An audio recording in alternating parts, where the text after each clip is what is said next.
11 taon na akong nagtatrabaho sa seguridad ng paliparan.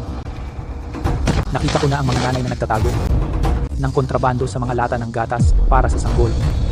Nakita ko na rin ang mga negosyanteng tinatahi ang mga tumpok ng pera sa loob ng mga jacket nila. Nakita ko rin ang mga taong nilulunok ang 12 ng kapsula para makalusot. Mga kabataan, 11 taon, iba't ibang uri ng tingin ang nakita ko at nakabuo ako ng mata na parang nakakakita sa kaibuturan ng tao. Pero ngayong araw, nakita ko ang 3 batong ito na tila ordinaryo lang talaga. Tinitigan ko sila ng 3 segundo at sinabi ang code na hindi ko nagamit sa loob ng 10 taon. Ang code na hindi ko nagamit sa loob ng 10 taon. Isara lahat ng exit ng paliparan agad.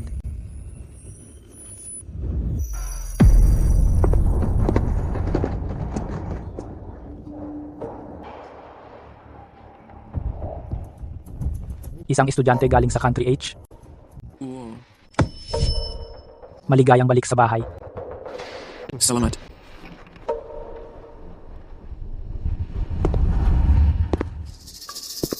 Sandali lang. Sir, dapat dumaan sa x-ray. Ang bagahe nyo. Sige po.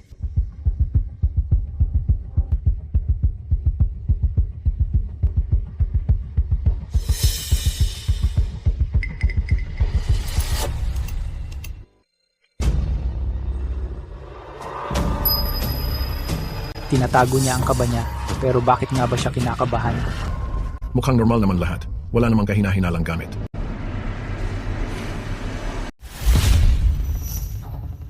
Sir, hindi mo ba sinabi na okay lang? Routine lang na inspection ito.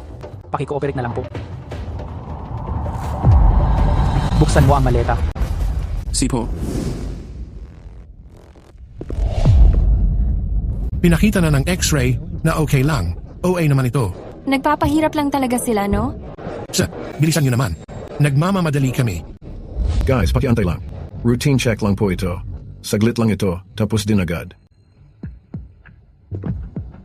Zwan, ikaw ba? Masyado kang praning ngayon.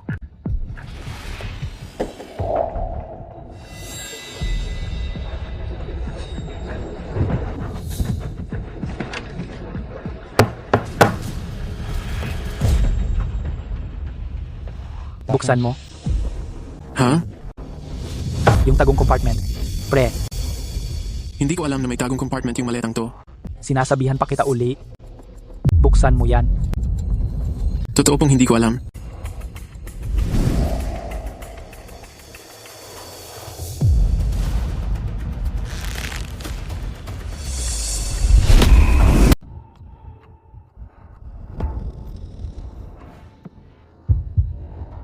Ito. Regalo ito sa akin ng girlfriend ko. Nakita niya ito sa tabing dagat. Simbolo to ng pagmamahalan namin. Isa lang itong ordinaryong bato.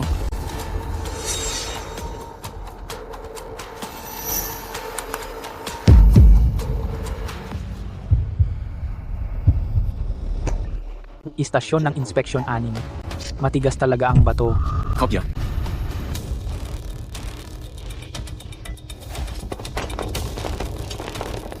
I locked down agad lahat ng labasan ng paliparan.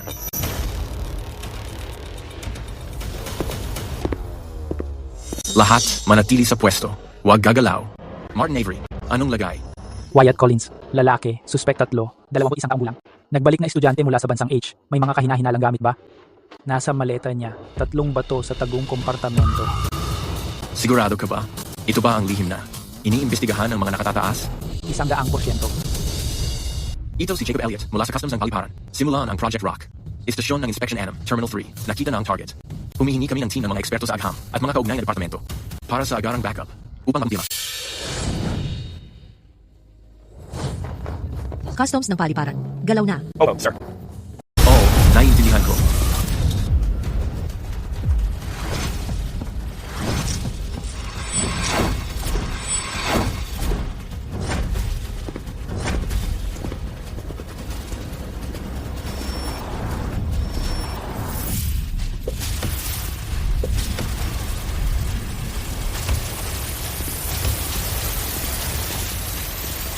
Natalie Summers, ang taong responsable sa insidenteng ito. Airport Customs.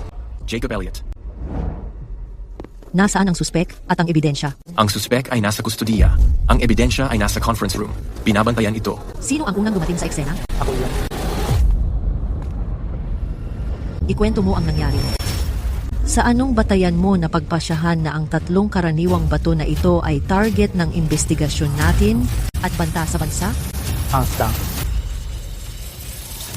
Officer Juang, alam mo ba na dahil sa instinct mo, nag-shutdown ang buo ang Capital Airport? Alam mo ba kung gaano kalaking economic loss ang mangyayari? Alam mo ba kung ilang international flight ang na-divert sa ibang lungsod? Alam mo ba na kung mapatunayan na false alarm lang ito, anong uri ng responsibilidad ang haharapin mo? Alam ko. Pinagpupustahan mo ang iyong career at ang kinabukasan mo. Sa angstang mo, Hindi ako nagpapustahan. Kasi nakita ko ang purple na liwanag. Talaga bang nakita mo ang purple na liwanag? Naalala mo ba? Ang mentor ko, dating Director George Lambert. 10 taon na ang nakaraan sa isang anti-smuggling mission sa border, namatay siya sa tungkulin. Pero noon, ang naharang niya ay isang bagong kontrabando na nakatago bilang karaniwang mineral. Simula ngayon, i-activate ang Rock Protocol. Matigas ang bato. Bilang trigger, ito ang code para sa Rock Protocol. Tandaan mo, ang ganitong bato ang core material nito. Sa ilalim ng isang particular na pinanggagalingan ng liwanag, maglalabas ng natatanging purple na kirot. Tama. Halos magkapareho ang mga bato noon sa mga ito. bilang ilaw na kulay ube. Oo, yung tatlong nakuha naming bato sa ilalim ng matinding ilaw, sa isang napakakongkretong anggulo, sa ibabaw nila may kinikislap na mga sinulid ng kulay ubing liwanag. Ang hirap mapansin, pero nakita ko. Officer Avery, masyado ka na yatang nagbabasa ng nobela? Dalhin mo na ang ebidensya sa laboratorio para sa isolation test. Agad na isalang sa analysis. Opo, Director. Kapitan Jacob, kailangan kong gamitin ang isa sa mga interrogation room ng customs nyo. Isa pa? Si Officer Avery dito? Hanggang hindi ako nagkakaroon ng desisyon, hindi siya pwedeng umalis sa paliparan. Kailangan niyang maging available para sa investigasyon.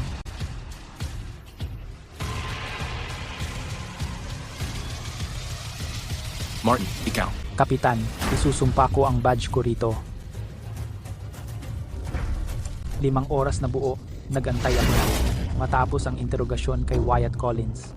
Pero ang weird, parang kalmado lang ako. Tiwala ako sa mga mata ko at lalo akong tiwala sa mentor ko. Officer Avery, tungkol sa tatlong sample, spectral analysis, test sa composition at radiation. Walang lumabas na kakaiba kahit ano. Mas maganda kung may paliwanag ka tungkol dito.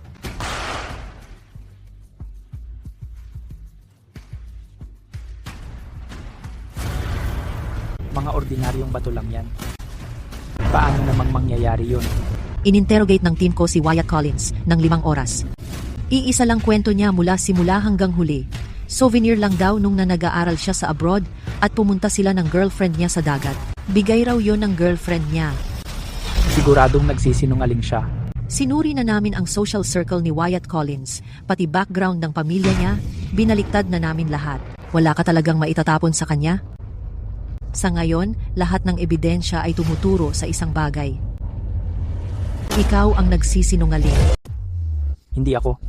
Hindi. Ang technical team namin, gumamit ng pinakamagandang kagamitan sa bansa. Sinuri nila ng mabuti ang tatlong batong iyon mula loob hanggang labas. At wala silang nahanap na kahit isang lilang hibla. Imposible talaga. Martin Avery, binibigyan kita ng 12 oras. Alinman, mapatunayan mo na ang tatlong batong iyon ay ebidensiya ng banta sa pambansang seguridad. Oh, maghintay ka ng court-martial mo.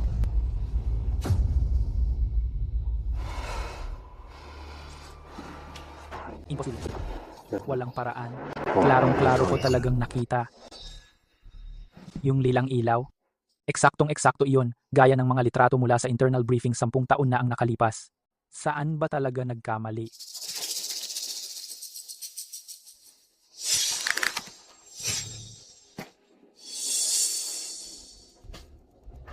Hindi Hindi, mali yun.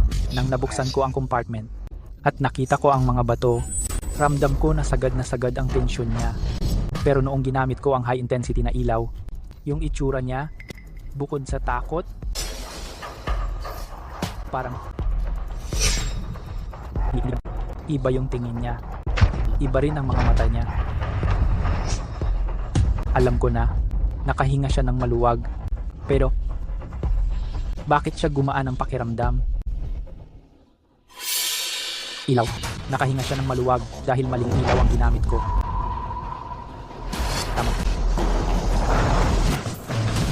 Buksan mo ang pinto. Kailangan kong makausap si Natalie Summers. Kailangan kong suriin ulit ang ebidensya. Alam ko na kung saan nagkamali. Kapitan. Sumunod ka sa akin. Nabasa ko rin ang ulat ng tech team. Kapitan, hindi ako nagsisinungaling. Martin Avery, itong buong sitwasyon na to, sobra mo namang pinalaki. Hindi ang bato ang problema. Yung ilaw.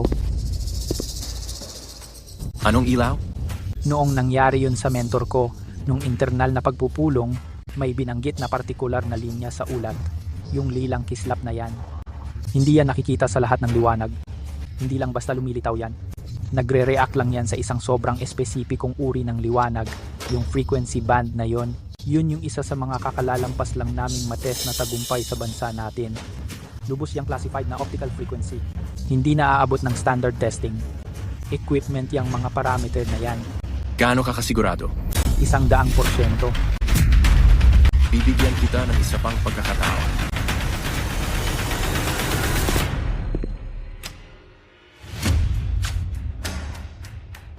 Officer Avery, 1 oras lang ang binibigay ko sa iyo. Ngayon, pwede ka nang magsimula. Kailangan ko ng tunable laser transmitter. Dapat kaya niyang saklawin ang wavelength range hanggang sa far ultraviolet band. To, alam mo ba talaga yung sinasabi mo? Far ultraviolet. Akala mo ba ito ay sci-fi na laboratorio? Gawin mo yung sinasabi niya. Opo, sir. Ito na ang pinakamodernong kagamitan na pwede namin gamitin base sa clearance namin. Hanggang 200 nanometers ang pinakamababang wavelength nito. Sapat na ba para sa iyo to? Pwede na.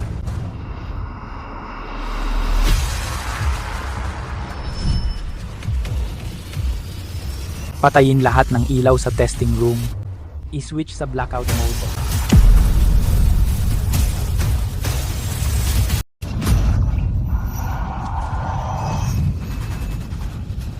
Nagpapa-impress lang siya. Nagpapa-impress lang siya. Kahit anong galing pa niya gamitin yon. Ordinaryong bato lang naman yan. Officer Juwang, kaunting oras na lang ang natitira sa'yo. Kung hindi mo mapaayos yan, maghanda ka na para sa court-martial.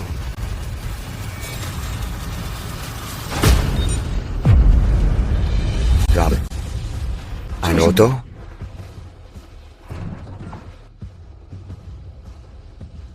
Ang lupit nito. Hindi pa talaga narinig to. Ikaw, paano mo nalamang yung frequency na yan? Ito ang pinakasekretong optical sa buong bansa natin. Kasi, Sige, magsalita ka. Later, bumagsak na ang mental defenses ni Wyatt Collins. Umamin na si Wyatt Collins. Pagdating pa lang niya sa Country H, na-recruit agad siya ng organisasyon. Binigyan siya ng malaking pera ng organisasyon at inutusang dalhin ang 3 source stones pabalik dito sa bansa. Source stones? Oo, ang mga batong iyon ang tinutukoy. Sinabi ng taong makikipagkita sa kanya na ang 3 batong ito hindi natutukoy ng kahit anong instrumento. Lubos silang ligtas. Maliban na lang kung ano? Maliban lang kung tatamaan sila ng liwanag na may 217.3 nanometers na wavelength mula sa key light. Hindi mo pa rin sinagot ang tanong na ibinato ko kanina. Itong wavelength na ito ay ang pinakalihim na optical na kaalaman ng ating bansa. Paano mo nalaman yon? itong wavelength na ito, kaya ibinuwis ng mentor ko na si George Lambert ang buhay niya. 10 taon na ang nakalipas. Binanggit ba niya kung saan ibababa ang 3 source stones na yan? Sa National Digital Library, sa Area C, sa ikatlong palapag, Locker 307. Ang oras ng tagpuan ay 3:00 ng hapon ngayon. Wala pa tayong 2 oras. Officer Avery? Pasensya ka na sa naging pagkasungit at yabang ko kanina. Leader Natalie, kapos na ang oras. Hindi ito ang panahon para dito. Tama ka. Interogasyon. Patuloy sa pagtatanong kay Wyatt Collins. Testing team. Dalhin niyang 3 source stones gamit ang high-level energy insulated na kahon para selyuhan at ilipat ang mga ito. Comms at ops, lahat sa loob ng 1 minuto, mag-ipon na sa baba. Opo, Leonel. Chief, mahalaga ang bawat segundo. Kailangan kong buksan isang mabilisang ruta mula airport papuntang National Digital Library bilang prioridad na channel. Linisin ang daloy ng trapiko. Lahat ng traffic lights sa dadaanan kailangang naka-green. Sige, simulan nyo na. Ang Operation Rock, opisyal ng sisimulan. Opo, sir. Captain Jacob, huli na pagtatawag pa ako ng karagdagang tao ngayon. Kailangan kong hiramin pansamantala ang pinaka-elite mong security personnel para tumulong sa akin. Kasama ako dyan. Martin Avery, pangunahing mahalaga ang pambansang seguridad. Ngayon, bilang leader ng Operation Rock Task Force, inaatasan kitang maging espesyal konsultang. Simula ngayon, buo ang partisipasyon mo sa operasyong ito hanggang matapos ang krisis. Direktang makakaapekto ang mga suhestyon mo sa pinal kong desisyon. May problema ba? Wala pong problema. Mabuti. Maghanda na. Tara. Inamin na ni Wyatt Collins ang lahat. Isa lang siyang tagapaghatid ng mensahe. Binayaran lang siya ng pera. Isang mababang tau-tauhan lang. Ang organisasyong kumuha sa kanya ay may codename na The Ark. The Ark. Isang grupong hindi pa natin naririnig. Isang sobrang misteryosong organisasyong transnational. Ang layunin nila ay gawin ang lahat ng kailangan para ipuslit ang mga source stones papasok sa bansa natin. Ano nga ba talaga ang mga source stones na yon? Wala akong alam. Tiningnan ko lahat ng internal records. Bukod sa ilang nabanggit 10 taon na ang nakaraan, wala nang ibang impormasyon tungkol sa source stones. Parang bigla na lang. Silang sumulpot mula kung saan. Misteryosong organisasyon. Source stones. Sabi ni Wyatt Collins, sinabi raw ng mga tao mula sa The Ark sa kanya na ang mga batong yon ay mga regalo ng langit, ang magpapabago sa mas malaking laro, ang Key of God. Mga regalo ng langit para baguhin ang mas malaking sitwasyon, ang Key of God. Kahit ano pa man sila, hindi natin pwedeng hayaang mapunta sila sa kamay ng contact. Tama ka. Kahit anong plano ng kalaban, kapag nanganganib ang seguridad ng bansa, dapat nating tapusin silang lahat. Dahil low-level pawn lang si Wyatt Collins, malamang mas marami pang alam ang contact na darating ngayon. Nag-request na ako na simulan ang pinakamataas na level ng capture protocol. Buong National Digital Library ay parang lampat na nakahanda para sa contact. Kung magpapakita siya, sinasabi ko sa'yo, kahit maging langaw pa siya, hindi siya makakatakas. Isang oras na biyahe na paikli natin sa 30 minuto. May oras pa tayo. Yung ibang team, dadating na rin agad. Kapitan Jacob, ikaw na ang bahala makipag-coordinate sa kanila. Ang sentro ng operasyon ay nasa 2 palapag, Loket Raymond ako. Naiintindihan. Kumusta na dyan? Handa na lahat ng surveillance equipment. Ayos? Ako si Natalia Summers. 1 oras na lang tayo bago ang takdang oras ng tagpuan. Ano na ang lagay ng deployment? Status report. Lahat ng pasukan at labasan secured. Status report. Linis na ang Area C sa 2 palapag. Inalis na lahat ng mga dikilala. Status report. Malapit sa Locker 307. Nakaposisyon na ang arrest team. Klaro ang lahat ng linya ng panin. Lahat ng unit, standby. Hintayin nating kumagat ang isda. Martin Avery, 30 minuto na lang bago ang tagpuan. Ngayon, kailangan ko ng tulong mo. Sa dami ng mga tao dito, ikaw lang ang nakakita sa multo. Kailangan ko ang tulong mo para mula sa karamihan ng tao dito, matukoy yung multo na nakalusot at mailantad natin siya. Safe. Gagawin ko ang lahat ng makakaya ko.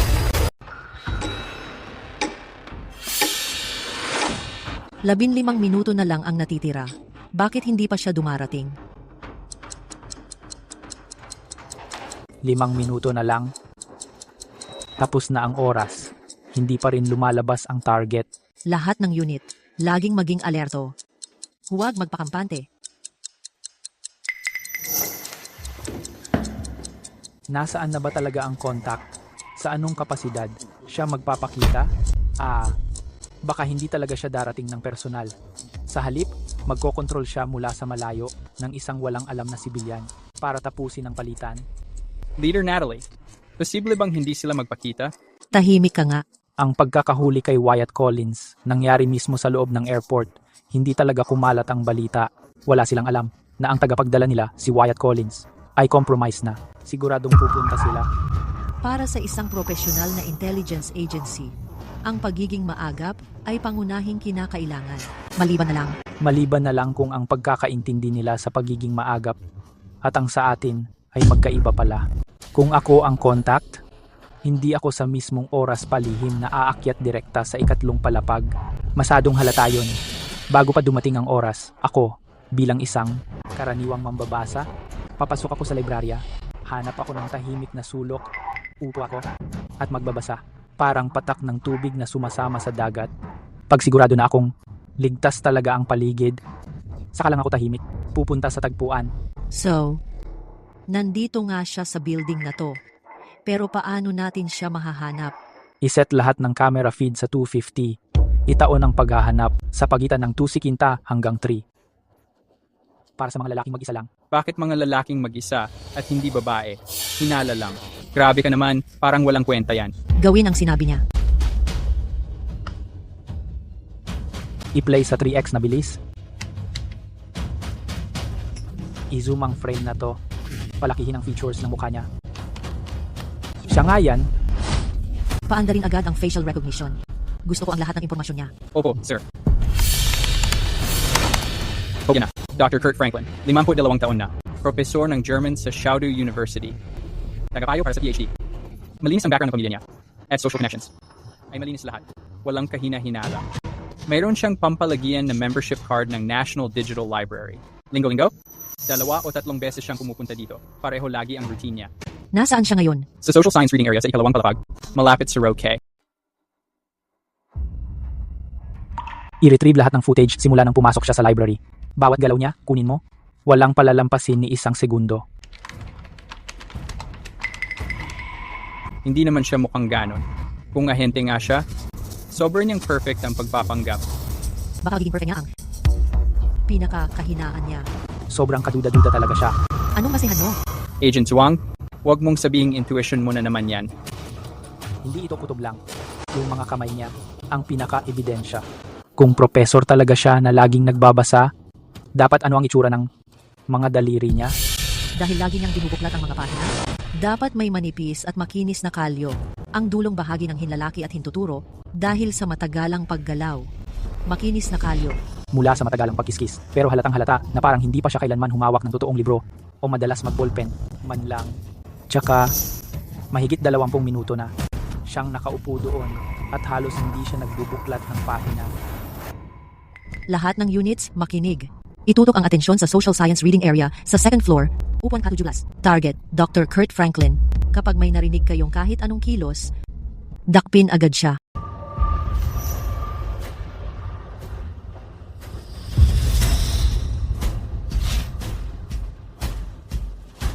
Maghanda ka na para lumipat.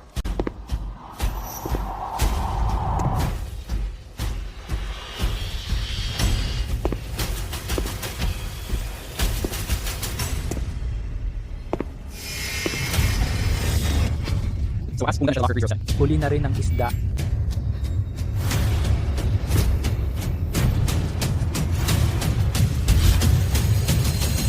Pumasok na kayo. Dr. Kurt Franklin. Matagal na kitang hinihintay.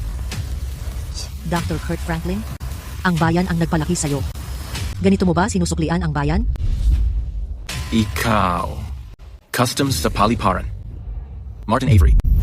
Ikaw, kilala mo ako?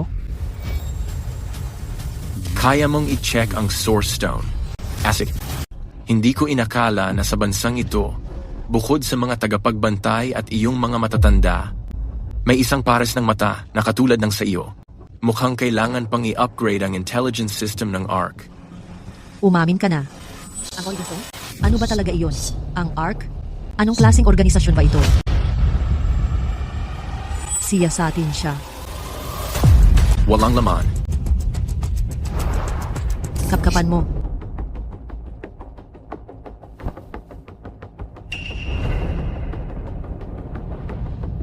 Sobrang linis niya.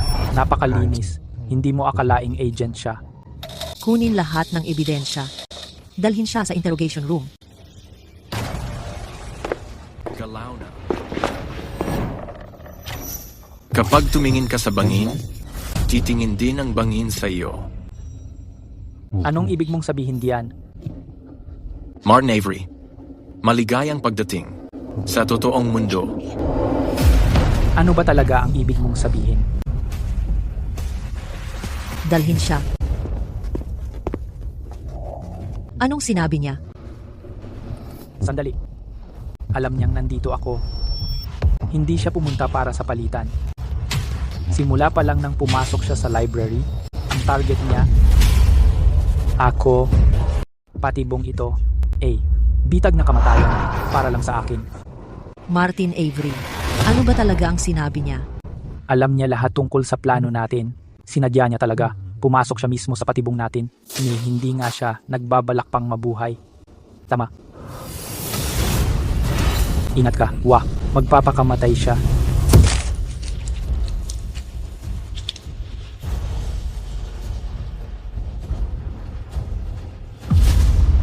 Patay na siya. Wala na siyang pag-asa. Siya lang ang lead natin. Talaga namang nagpakamatay siya mismo sa harap ng lahat natin. Wala kayong kwenta. Puro kayo palpak. Kalimutin niyo na, Kapitan Jacob. Walang mangyayari kung patuloy mo pa silang pagalitan. Sa ngayon, mas mabuti sigurong mag-isip tayo ng susunod na hakbang. Patay na siya at wala man lang iniwang bakas. Ito.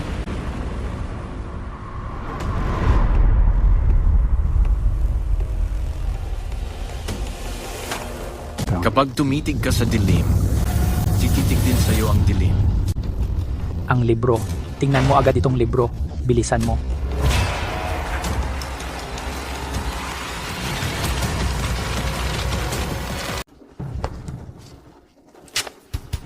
Walang nakatagong layer. Wala ring marka. Posible kaya na pinili lang talaga niya ang isang ordinaryong libro?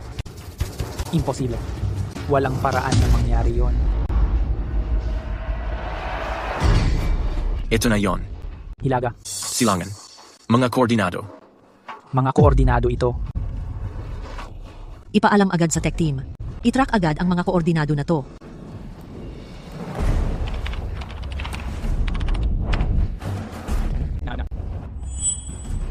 Nasaan to? Itong mga koordinado. Patungo sila sa Sierra Ridge Biological Research Center.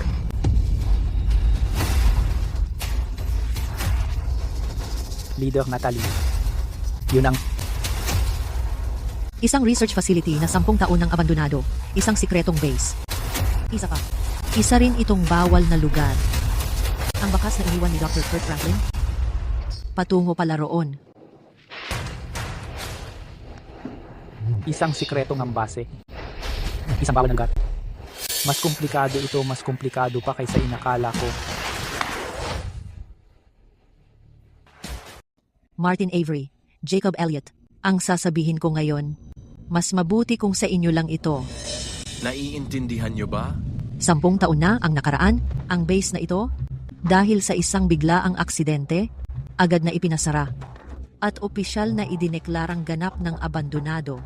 Lahat ng kaugnay na impormasyon, itinuring bilang pinakamataas na lihim ng Dragon Vale, at sinilyuhan magpakailanman. Pero, bakit kaya si Dr. Kurt Franklin may hawak ng coordinates na ito? At paano ito konektado sa Source Stone? Martin Avery, naaalala mo ba? Ang misyon 10 taon ang nakalipas kung saan ang mentor mo, si George Lambert, isinakripisyo ang buhay niya? Oo, naaalala ko. Tungkol doon sa bagong uri ng kontrabando na naharang noon, ang pinagmulan nito, ano ang sinabi sa report? Binanggit sa report na ang kargamento naharang sa pamamagitan ng isang lihim na overseas channel. Pero sa internal briefing, minsan sinabi ng mentor ko na base sa mga kaunting pahiwatig na nakita nila, ang huling destinasyon ng kargamento na iyon. Saan daw nakaturo? Nakaturo ito sa isang lihim na laboratorio na malapit sa Sierra Ridge Mountains.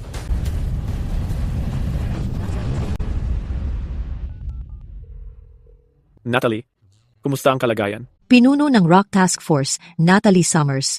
Hinihiling ang agarang pagsimulan. ng pinakamataas na emergency response plan.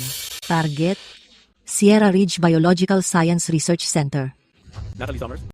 Alam mo ba ang sinasabi mo? Ang iniwan ni Dr. Kurt Franklin ay hindi lang set ng coordinates, kundi isang Pandora's box. Sir, i-explain ko na lang sa inyo lahat ng detalye mamaya. Paki-issue na agad ang utos. I-lockdown ang Sierra Ridge Biological Science Research Center. Walang sino man ang papasok o lalabas. At ihanda mo rin ako ng helicopter. Kailangan kong makarating doon agad.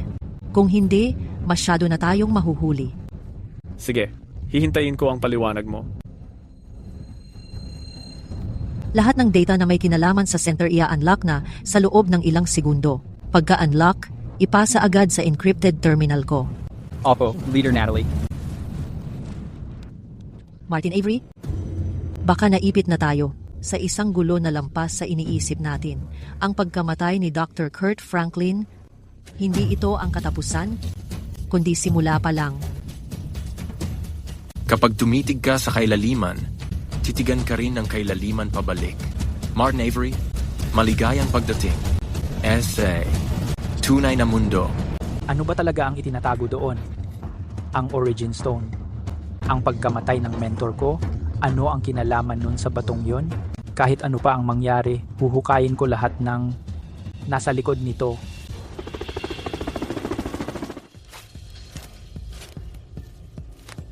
Leader Natalie, sa loob ng 1 kilometrong radius, nalinis na lahat ng posibleng target. Wala pang nakikitang kakaiba sa base ngayon. Magaling. Leader Natalie, naipadala na ang control program ng base. Buksan mo ang pinto.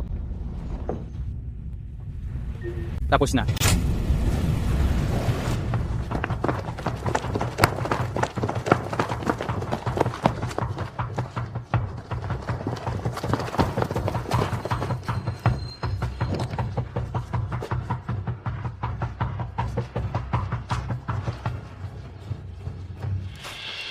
May palatandaan na may nagpakialam sa pintong to. Buksan mo ang pinto. Opo.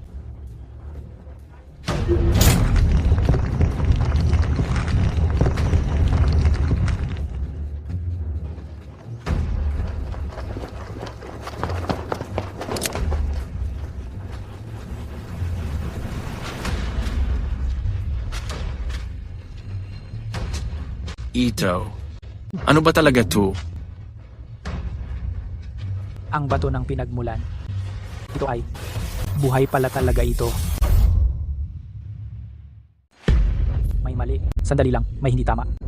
Yung laboratorio dito, 10 taon na itong selyado. Paano pa rin ito? Dean Mitchell, i-lockdown agad ang laboratorio. Walang pwedeng lumapit dito. Opo, ma'am. Lahat, maganda sa anumang sitwasyon. Opo, ma'am. Ibigay mo sa akin ang terminal. Ipaabot agad dito ang mga eksperto sa biokemika. I-test ang hangin sa paligid, tubig, at lupa. Kailangan kong malaman kung may panganib ba ng biological na tagas. Naiintindihan.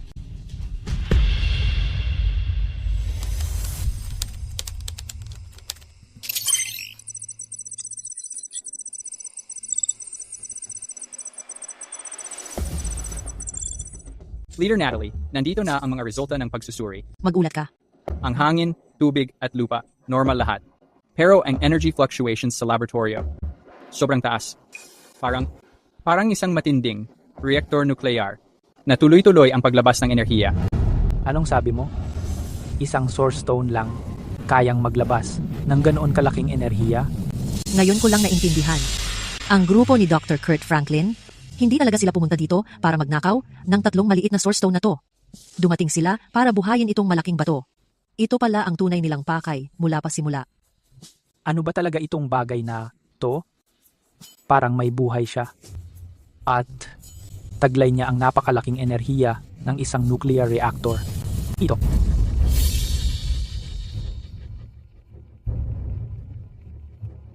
Ang lintak na yon. Yung coordinates na iniwan ni Dr. Kurt Franklin. Hindi talaga iyon ang pinakapakay nila. Parang susi lang siya para paandarin ang isang partikular na aparato. Anong ibig mong sabihin diyan? Ang Sierra Ridge Bioscience Research Center. Relay station lang pala ng signal. Ang totoong destinasyon nila. Mas malayo pa. Isang lugar na matagal na talagang bawal sa atin. Mas malalim pa. Nandito na tayo. Hangganan na to ng pwede nating puntahan. Mas malalim pa, mahigpit na ipinagbabawal. Diyan, nasa pinakamataas na antas ng pambansang seguridad. Kahit ang mga plano, hindi ipinapubliko. Dean Mitchell, ipon mo agad lahat ng eksperto sa demolisyon. Kailangan ko, sa pinakamabilis na paraan, na sumabog kayo papunta sa daan ng restricted zone. Leader Natalie, hindi talaga posible. Yung antas ng seguridad ng restricted zone, nakabase sa nuclear bunker standards. By design, kahit gamitin natin ang pinaka-advanced na pampasabog, aabutin pa rin ng 20 oras. Para lang mabasag ng konti. 20 oras. Wala tayong ganong oras. Dr. Kurt Franklin, alas 3 ng hapon, lumabas sa library. Ang purpose niya, para magpaliban ng oras natin, para makakuha ng oras. Kinuha niya ang coordinates para i-activate ang source stone dito. At itong source stone, energy converter mismo. Sumisipsip ito ng partikular na enerhiya sa paligid at ginagawang natatanging signal. Itong signal, gagamitin para i-activate ang mas malalim pang restricted zone. Kung tama ang hinala ko, ngayon, na-activate na ang device sa ilalim ng restricted zone. Kung yung device sa loob ng restricted zone na-activate na, so wala na tayong kapangyarihan? Leader Natalie, gusto kong malaman ano mismo ang laman ng restricted zone na ito. Ito ang pinakamataas na sekreto ng bansa natin. Sigurado ka bang gusto mong malaman? Leader Natalie, sa kalagayan natin, tingin mo ba may natitira pang pag-asa sa akin? Oh, hindi mo ba pinagkakatiwalaan ang loyalty ko para sa bansa? Sa loob ng restricted zone? Sabi nila may nakabaon dito, isang misteryosong bagay na nahanap ng bansa natin noon pa, mula sa outer space. Ang bagay na iyon, binigyan ng code name sa pinakamataas na sekreto? God Key. Ano? God Key? Yan ang tawag ni Wyatt Collins sa regalo mula sa langit. Sapat para baguhin ang buong mundo, ang God Key. Tama iyon. Noong mga panahong iyon, dahil hindi natin madidecode ang susi ng Diyos, kaya nating itinatag ang Sierra Ridge Bioscience Research Center at nagsimula ng lihim na pananaliksik. Pagkatapos noon, habang tumatakbo ang research, nagkaroon ng mga aksidenteng hindi na makontrol, kaya napilitan tayong i-abandona ito.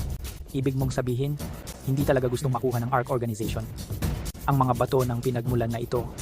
Ang tunay nilang pakay ay ang susi ng Diyos na nasa ilalim ng mga ito, at ang bato ng pinagmulan na ito ay parang energy block lang para paganahin ang susi ng Diyos. Si Wyatt Collins ang sugo at si Dr. Kurt Franklin naman ang magpapagana. Ang totoong layunin nila ay gamitin ang enerhiya mula sa mga bato ng pinagmulan na ito para kontrolin o kaya'y gisingin ang susi ng Diyos na mas malalim pa. Sa loob ng off-limits zone, sa itsura pa lang, ganun nga ang nangyayari. Kapag nagising ang susi ng Diyos, ang mga mangyayari hindi na natin kayang hulaan. Posibleng? Masira ang lahat ng meron tayo. Kung makakapasok tayo at kaya pang pigilan ngayon, baka may pag-asa pa tayo. Pero 20 oras, masyadong matagal iyon. Dean Mitchell, kailangan ito agad. Sabihin mo sa akin, may iba pa bang paraan para makapasok sa off-limits zone? Meron. Sabihin mo na. Pagkatapos ng aksidente 10 taon na ang nakalipas, para maiwasan ang panibagong DiMa-control na mutations sa loob ng off-limits zone, lihim kaming nagdisenyo ng emergency self-destruct passage. Kapag nagkaroon ng DiMa-control na mutation, maaari naming gamitin ang passage na ito para mag-inject ng high-energy substance at sirayin ng tuluyan. Ayos. I-activate na ang passage ngayon at wasakin ang susi ng Diyos. Sigurado ka bang tuluyang masisira ito? Dapat lang. Ayoko ng dapat lang. Hindi tayo pwedeng magkamali dito. Dean Mitchell. Buksan mo agad ang passage. Ako na mismo ang bababa. Leader Natalie, one-way passage ito. Puno ito ng mga kakaibang mekanismo at nakamamatay na mga bitag. Kapag pumasok ka, hinding-hindi ka na makakalabas. Leader Natalie, ikaw ang hepe ng task force. Hindi mo dapat isugal ang sarili mo. Ako na lang. Leader, ako na lang po. Nagdesisyon na ako. Wala nang sasabihin pa. Sa loob ng off-limit zone, hindi natin alam ang sitwasyon. Leader Natalie, pag-isipan mo uli. Dito, ako ang may pinakamataas na autoridad. Hindi na lang ito tungkol sa akin ngayon. Para sa ating bansa, para sa mga kababayan natin, at para sa kaligtasan nating lahat. Martin Avery, bumaba ka kasama ko. Siya. Pasensya na. Alam kong wala nang balikan, pero kailangan ko ang mga mata mo at ang pakiramdam mo. Basta maiwasan lang ang krisis, sulit na lahat. Kasama mo ako diyan. Sasama rin ako. Kapag masyadong marami ang sumama, magiging sagabal lang.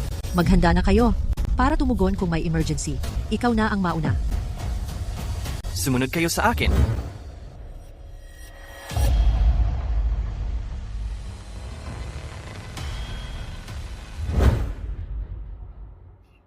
Dito mismo yung daan ng self-destruct na dinisenyo natin. Pinunaw Natalie, kailangan mong pag-isipan to ng mabuti. Wala nang atrasan dito. Pagpasok mo, wala nang balikan ng buhay. Tara na. Ano man ang mangyari pagkatapos nito, bawal na lumapit ang kahit sino sa Forbidden Zone. Kung pumalpak, sirain na ng tuluyan ang base. Naiintindihan?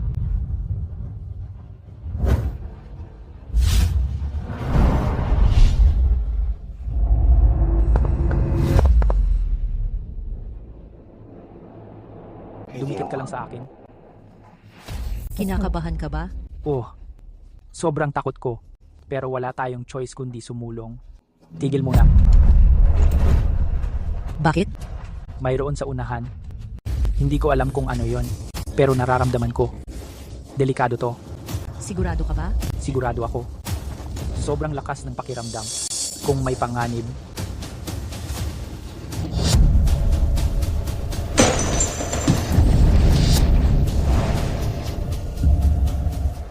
ito ang pinakamataas na antas ng defense system. Isang infrared laser grid to. Kapag na-activate, madudurog ka sa iglap lang. Paano mo nahalata? pakiramdam lang. Buti na lang, nandito ka. Kung hindi, hindi ko mararating yung restricted area. So, anong gagawin natin? Ang ganitong sistema siguradong may pattern yan. Either may takdang oras ng pag-activate o may specific na bypass code. Sabi ni Dean Mitchell, self-destruct device daw to. Imposibleng code lang ang makakapigil dito. Karaniwan, pwede mong hintayin na maubos ang kuryente o hanapin yung gap kung kailan naka-shutdown. Wala na tayong oras. Sandali lang, ang ganitong klaseng defense system para makatipid sa kuryente, pulse activation ang gamit ng mga ganitong system. Pulse activation, hindi pwedeng standby lang to ng 10 taon. Maliban na lang kung may ibang trigger pa.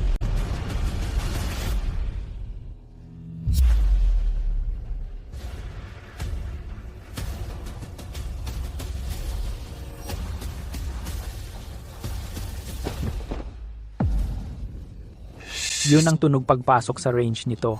Yung itak na inihagis ko kanina. Tumama sa lupa. At pagkatapos lang ng tunog na yon, saka siya nag-react. Kapag nagkamali tayo, magiging pira-piraso tayo sa isang iglap.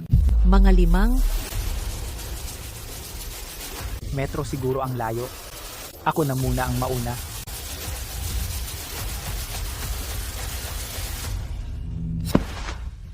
Pagkatiwalaan mo ang kutob ko. Kapag nagka-problema, maghanap ka ng ibang paraan.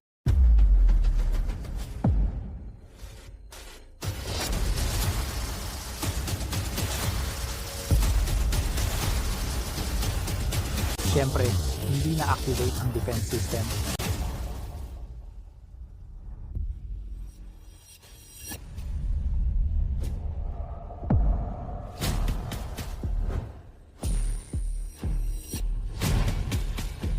Dapat sapat na ang layo na to.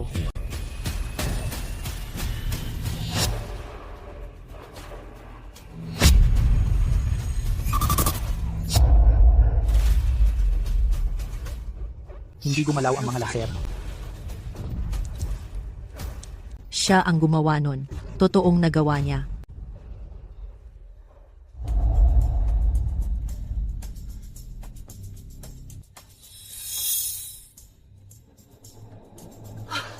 Ayos ka lang ba? Ayos lang ako. Sa loob ng 10 minuto na to, pakiramdam ko parang pwede na akong mamatay kahit anong oras. Parang naglalakad ako sa mismong ilalim ng karit ng kamatayan. 2 oras na ang lumipas. Iniisip ko kung kumusta na kaya sila ngayon. Naglabas na ng utos ang command. Sa loob ng 1 oras, kung hindi pa rin mawawala ang banta, activate natin ang nuclear device para tuluyang sirain ang base.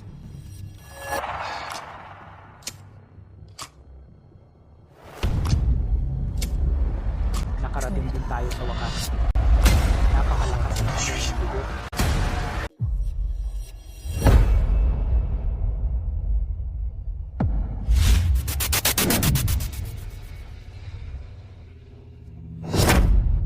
Ito. Literal na impyerno talaga ito sa lupa. 10 taon na ang nakaraan. Ano bang nangyari dito?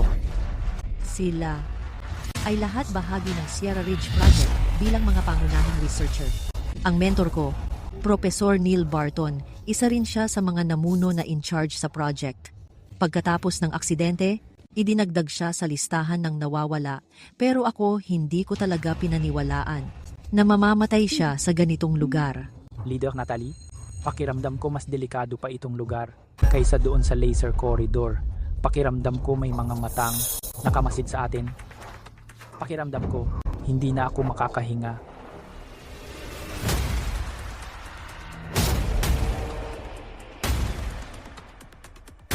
Martin Avery, ano ang nakita mo?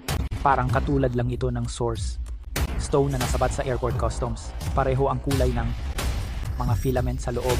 Pwede kaya itong ang lugar kung saan tinago ang God's Key? 10 taon na ang lumipas. Paano kaya ito nawala sa eksena? Hindi lang ito nawala sa eksena. Pinalaya ito. Nakalaya? Tingnan mo ang mga katawan na yan. Yung mga sugat nila, hindi mukhang galing sa kahit anong armas. Para bang may enerhiya na sumabog mula sa loob ng mga katawan nila. Voice recorder. Tama na ang pagkanta. Tigilan mo yan. Sige, tigil na ngayon. Nakakalasan ang boses niya. Parang gumagapang siya papasok sa utak ko. Kumakanta? Anong pagkanta? Sandali lang, Leader Natalie. Napansin mo ba?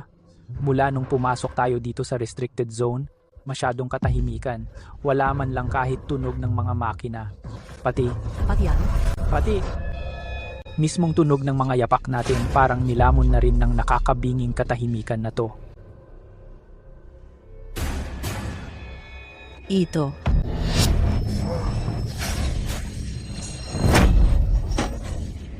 Ang sakit ng ulo ko, grabe talaga. Parang sasabog na ulo ko. Martin Avery, anong nangyayari? Ang kanta ng demonyo. Lumabas na kayo ngayon din.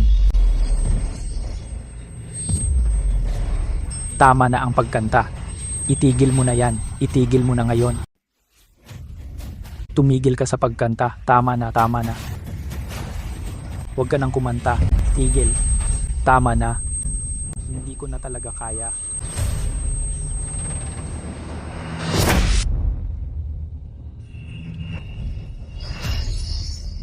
Pahintuin mo na yan. Nababaliw na ako. Martin Avery, gumising ka. Gamitin mo ang sakit. Gamitin mo ang lakas ng loob mo para kalabanin to. Bilisan mo. Hindi pa tapos ang misyon natin. Hindi ka pwedeng mamatay. Atake ito sa isip. Huwag kang bibitaw sa ulirat mo. Pwede ba? Mas mahina ka pa kesa sa tulad kong babae? Tama. Hindi pa ako pwedeng mamatay, Master. Hindi ko pwedeng biguin si Master at ang mga inaasahan niya sa akin.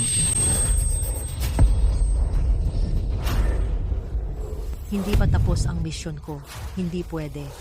Hindi ako pwedeng mamatay dito. Natalie Summers, hindi ako pwedeng mamatay dito.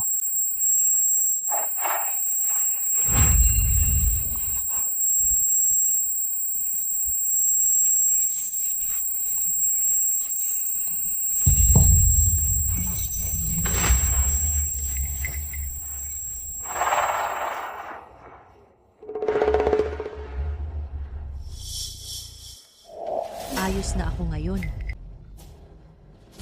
Ayos na ang lahat. Leader Natalie, hanga ako sa iyo. Hindi kita kayang tapatan.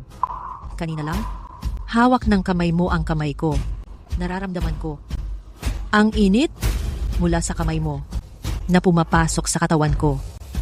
Yung awit na yon, parang natalo na siya. Parang nawala na lang bigla. Ito ang nagliligtas sa atin. Ano to? Mana na iniwan sa akin ng mentor ko. Pero hindi ko alam kung bakit ito umiilaw. Pero parang kaya nitong labanan ang mga psychic attack. Mukhang maraming tinatago ang mentor mong si George Lambert. Ganoon ka rin. Mukhang ang pagkaka-aresto kina Wyatt Collins at Dr. Kurt Franklin ay isang maingat na planadong sabuatan lang. At tayo, parang pinapaikot-ikot lang buhat simula.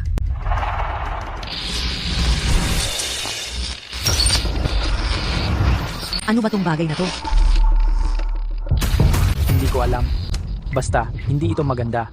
May hindi kilalang organismo na pumasok. Level 1 authorization key na tukoy. Nagsimula na ang Phase 2 ng ARC Project.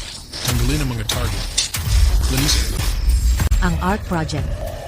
Organisasyon ni Dr. Kurt Franklin. Hindi mo ba nakuha ang access rights para sa lugar na to? Bilis, wasakin mo ng tuluyan ang lugar na to. Access denied. Ano? Tanggalin ang target. Simulan. Pwede kayang ito ang God Key? Ito ang pinagmulan ng lahat. 10 taon nang hinahanap ito ng gobyerno. Ang ultimate na lihim na itinago ng 10 taon. Mula sa kalawakan, isa itong nakakatakot na bagay.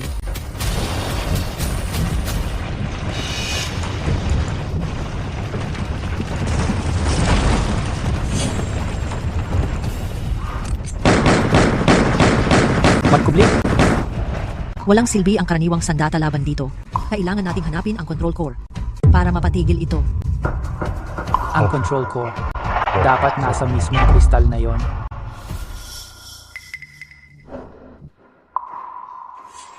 Ang lakas nito ay sapat para bumutas ng 1 metrong kapal ng bakal, pero 3 segundo lang ang detonation time. Martin Avery, takpan mo ako. Hindi pwede. Mas delikado yon para sa'yo. Wala na rin naman tayong ibang pagpipilian. Naalala mo ba yung sinabi mo sa akin bago ka pumasok? Hanggat natapos ang misyon, lahat ng ito ay sulit. Nandito ako. Sige na, suntukin mo ako. Sugod ka sa akin.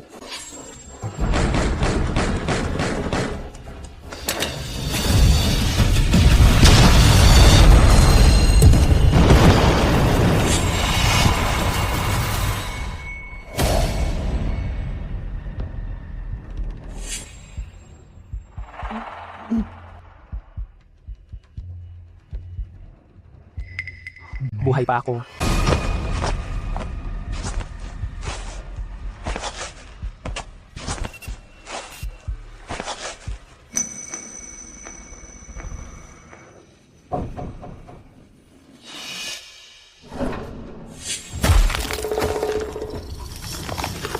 Nagawa natin.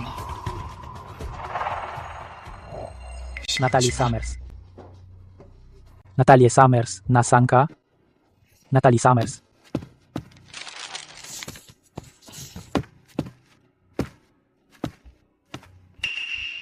Natalie Summers.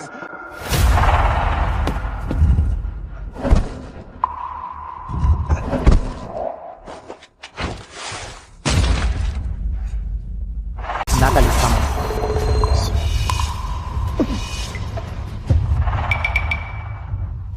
Natalie Summers. Hindi ka pwedeng mamatay. Natalie Summers, hindi ka pwedeng mamatay. Ako ang may pinakamataas na autoridad dito. Hindi na lang ito tungkol sa isang tao. Para sa bayan. Para sa bansa. Para sa kaligtasan nating lahat. Martin Avery, sasama ka sa aking pababa. Natalie Summers. Marami ka pang kailangang gawin. Alam mo ba yon? Hindi ka pa pwedeng mamatay.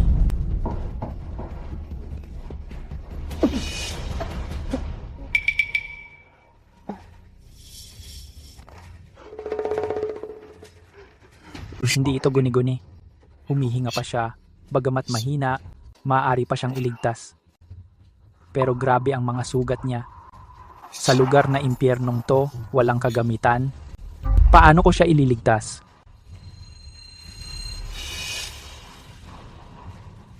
Kanina lang, hinawakan mo ang kamay ko. Naramdaman ko ang init mula sa kamay mo na dumadaloy sa katawan ko. Yung pag-awit, parang nakatagpo ng kapantay, unti-unting nawala.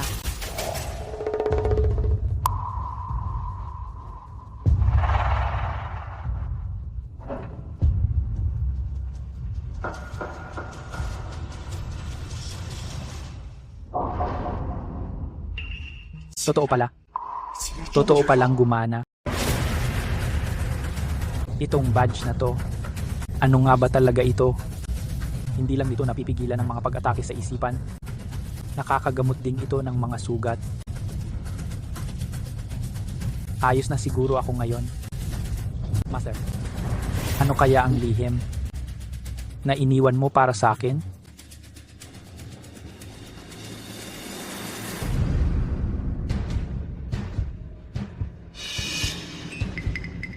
Iyan ang masamang enerhiya na lumalabas mula sa bitak ng susi ng Diyos. Hindi ito nawala. Ang totoo, nakahanap lang ito ng bagong pinamumugaran. Buti na lang, nagising ka rin sa wakas. Kamusta ka na ngayon? Buhay pa ako, hindi ba? Oo, buhay ka pa. Pero mamaya-maya, baka magbago yan. Ano bang klaseng bagay to? Siguro enerhiya ito mula sa puso ng Diyos. Kinain na ito ang mga bangkay nila. May na-detect na hindi kilalang nilalang na pumasok. Na-detect ang level 1 authorization key. Sinimulan na ang phase 2 ng Proyektong Wanzhou. Eliminasyon ng target. Tanggalin. So, ito pala ang ibig nilang sabihin sa Purge. Plano nilang gawing pugad nila ang lugar na to. Wala na talaga tayong laban ngayon. Lalo pang lumalakas ang lilang ilaw sa kanila.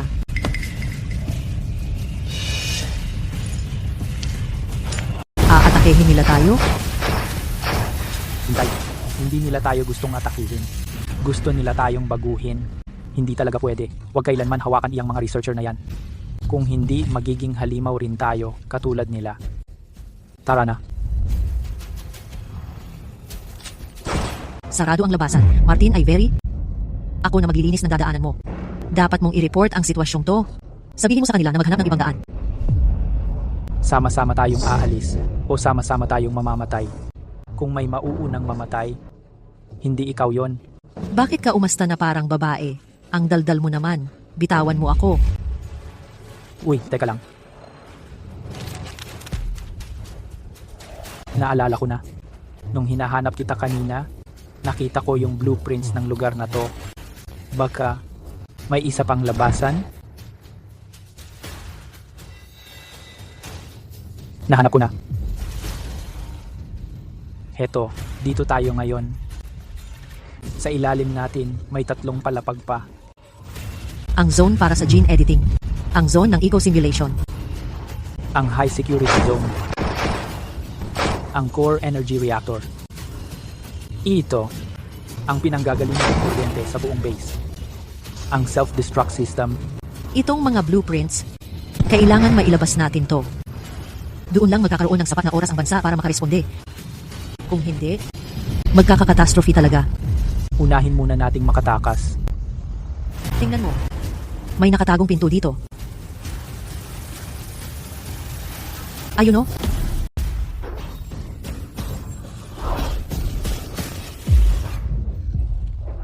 Huli na.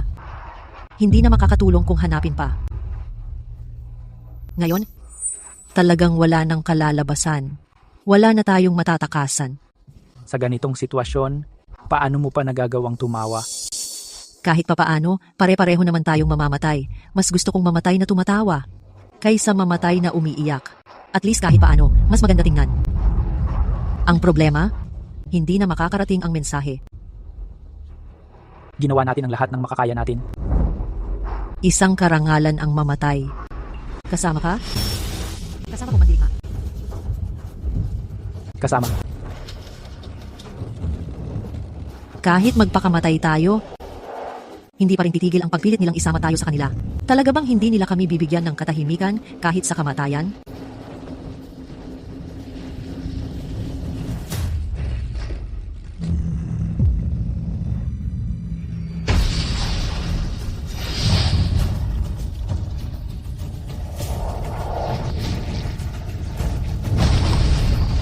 Gusto kong sumugal.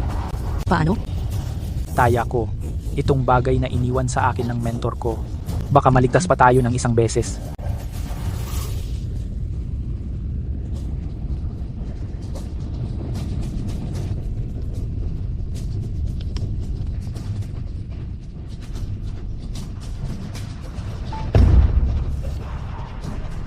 Ikaw ang nanalo sa taya. Niligtas na naman tayo ng mentor natin.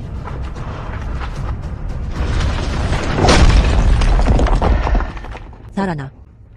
Panahon na para tapusin ang huling misyon natin. I-activate na ang self-destruct sequence.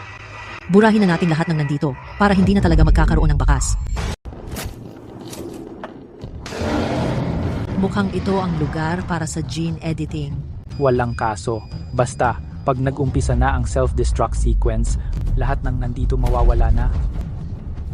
Pati tayo. Ngayon, yung iniwang bagay ng mentor mo, hindi na tayo kayang protektahan.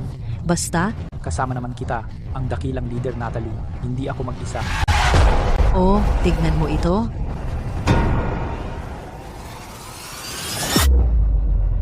Gising na siya. Hindi tayo makakalabas.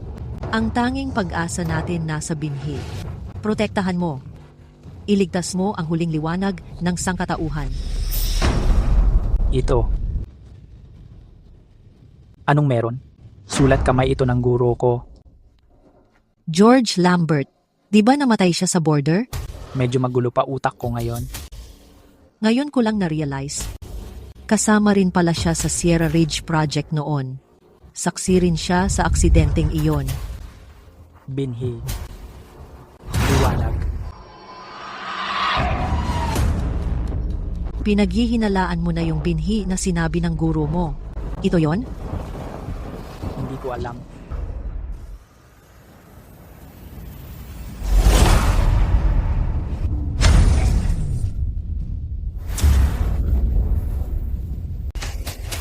Anong nangyari? Profesor. Profesor, buhay ka pa. Natalie, simula ngayon ang bahay ko ay bahay mo na rin. Ang mga magulang mo, nasa langit na sila, nagbabantay sa'yo. Naniniwala ako na paglaki mo, magiging katulad ka nila. Magiging pundasyon ka ng bayan. Tama ba? Natalie, may importante akong misyon at kailangang lumayo muna ako sandali. Magstay ka lang sa bahay at alagaan mo ang sarili mo. Huwag kang mag-alala, Profesor. Maghihintay ako sa bahay. Profesor, 10 taon na kitang hinahanap. Profesor. Anong sabi mo? Siya ang profesor mo. Professor Neil Barton. Profesor. Profesor, si Natalie to. Anong nangyari sa'yo? Hindi na siya buhay. Kinokontrol siya. Tingnan mo ang noo niya. Yan na naman, ang Divine Key. Na-corrupt na rin ang profesor. Profesor, si Natalie ito. Pakiusap, tingnan mo ako. Huwag mo siyang istorbohin. Nararamdaman ko. Mas delikado siya ngayon kaysa sa mga iyon. Yung mga researcher na nakain sa Forbidden Zone. Mas delikado siya. Tara na. Ang pinakamahalaga ngayon ay activate ang self-destruct sequence. Profesor, alam kong ayaw mong maging sunod-sunuran. Palalayain kita. Hintayin mo ako. Buhay pa ang profesor ko. Gumalaw ang mga mata niya. May reaksyon siya.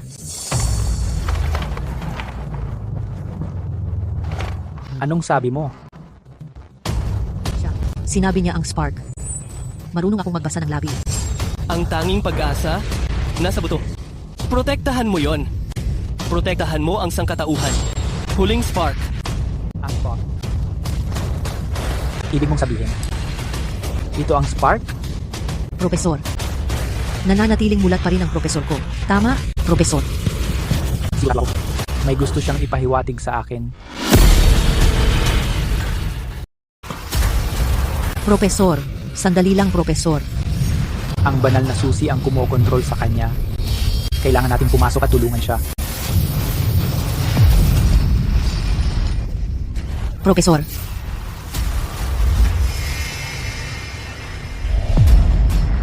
Profesor, kumusta ka? Ang Cindy. Lang ang tanging paraan para mahanap ang puso ng banal na susi. Sirain mo ito. Kung hindi, maaari na maisakripisyo ang mundo. Ang puso.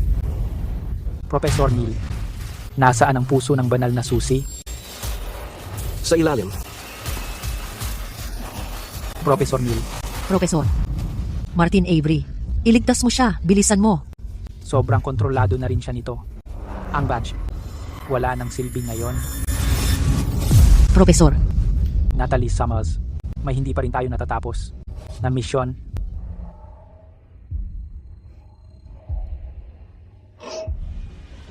Alam ko, sinabi ng profesor na ang puso ng banal na susi ay nasa ilalim.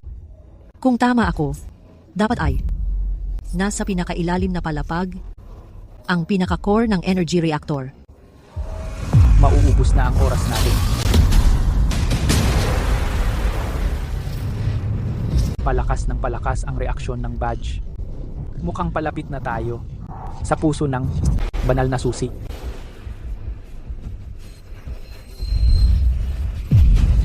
Natalie Sumas. Parang naririnig ko na naman yung mga boses.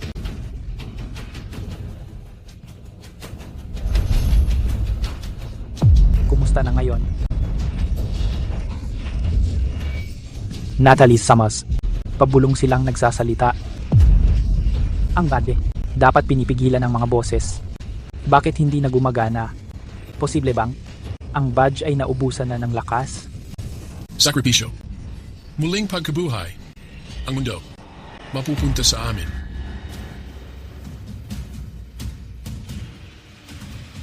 Bakit hindi ka dumadalaw kina mama at papa? Ako. Nakalimutan mo na ba kami? Nakalimutan mo na ba sila mama at papa?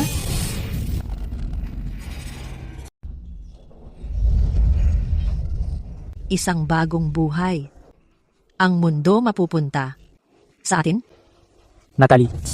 Natalie, tumingin ka sa akin. Hindi totoo ang lahat ng to. Pinaglalaruan nila ang isip mo. Mag-focus ka. Tao tayo. Hindi tayo pwedeng sumuko sa dilim. Isang bagong buhay. Natalie, hindi pa tapos ang misyon natin. Magising ka.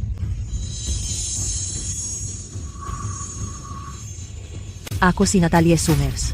Hindi ako susuko. Hindi ako bibigay. Kailangan kong tapusin ang misyon. Hindi talagang hindi ako bibigay. Kinukuha ka na nito.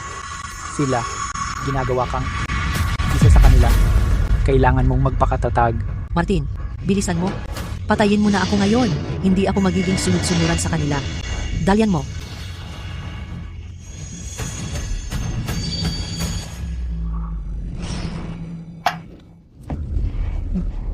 Buti na lang, kumana yung badge. Bitag-bitag na. Mukhang nasobrahan talaga ng kuha sa kuryente. Kung ang badge na to ang simula, hinding-hindi ko to hahayang masira.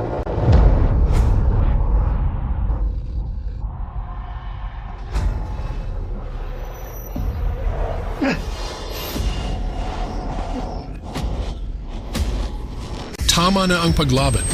Magpasakop ka sa akin. Maging isa ka na sa akin. Iyong-iyo ang bagong mundo. Tingnan mo kung gaano siyang kagwapo. Honey, bakit ang tagal mo? Miss na miss ka na namin ng anak natin. Dito ka lang. Totowa ang mundong tao. Impyerno ang labas dyan. Hindi totoo to.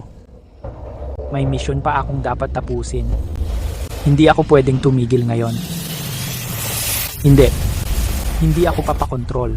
Sa likod ko, hindi lang pamilya ko, pati na rin ang team ko, buong bansa, at ang buong sangkatauhan. Hindi ko kaya. Hindi ko kailanman magagawa. Hindi ko hahayaang maging sakripisyo ang mundong ito. Tama na ang paglaban. Sumuko ka na sa akin. Sauhay, bakit hindi mo ako iniligtas? Wala kang maliligtas ni isa. Ang mentor mo, mga kasama mo, at ang pamilya mo, lahat sila mamamatay. Ako lang ang makakapagbigay ng lahat ng gusto mo. Hindi ako susuko. Kung ang spark ay pag-asa, ibig sabihin ng pag-asa, hindi ito para takasan ng sakit, kundi para harapin ang bangin.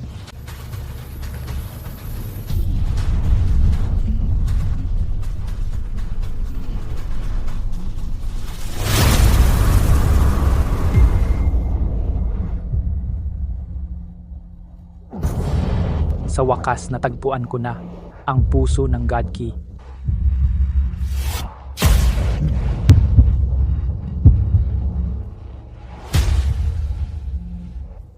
Natalie Summers, kung may pag-asa pa, sana mabuhay ka pa para sa akin. Alagaan mo ang asawa ko at ang anak namin.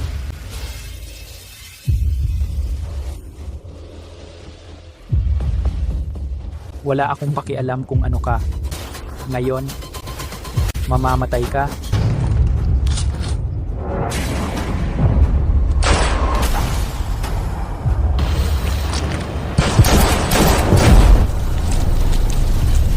Itigil mo na ang walang saysay mong paglaban. Sumuko ka sa akin. Sa panaginip mo lang.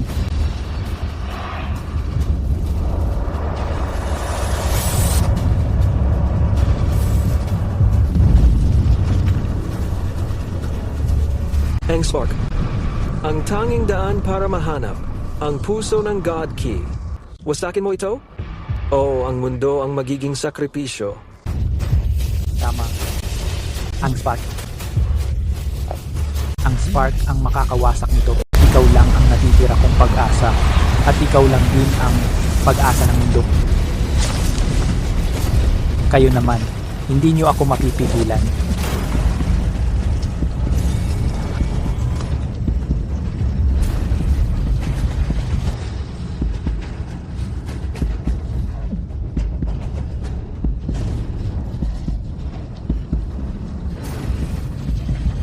Hindi.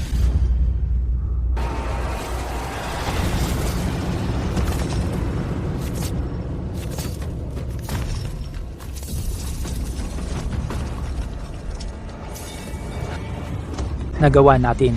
Totoo, nagawa talaga natin.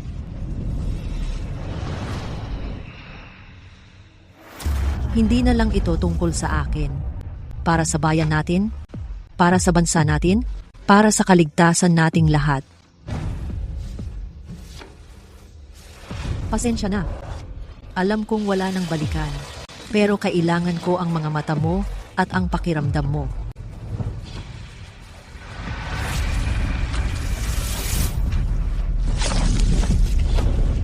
Hindi pa tapos ang misyon natin.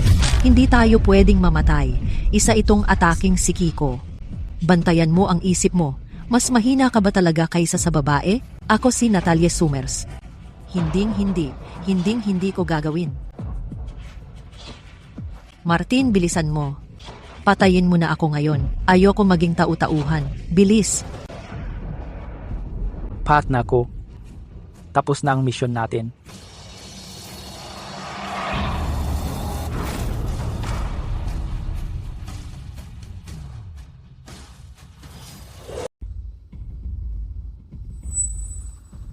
Bakit nandito ako?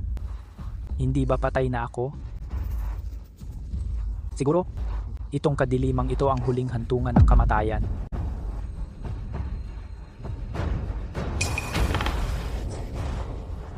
Pumunta ka rin para samahan ako. Ayos lang yan. Ginamit ko iyon para sirain ang puso ng susi ng Diyos Natapos ko ang huling misyon na ibinigay niyo sa akin. Maaari na kayong magpahinga ng mapayapa ngayon. Ginoo. Xiaohai, malaki ka na ngayon? Ginoo. Ako. Sobrang namiss ko po kayo.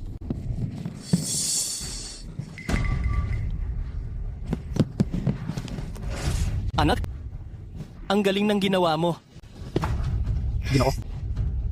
Sinira mo ang puso ng susi ng Diyos. Niligtas mo ang mundong ito. Minana mo? Ang dangal ng customs. Ginoo, bakit nandito po kayo? Buhay pa ba kayo? Ang kalaman ko ay talagang nilamon ng susi ng Diyos. Noong aksidenteng iyon, talagang nilamon ng susi ng Diyos.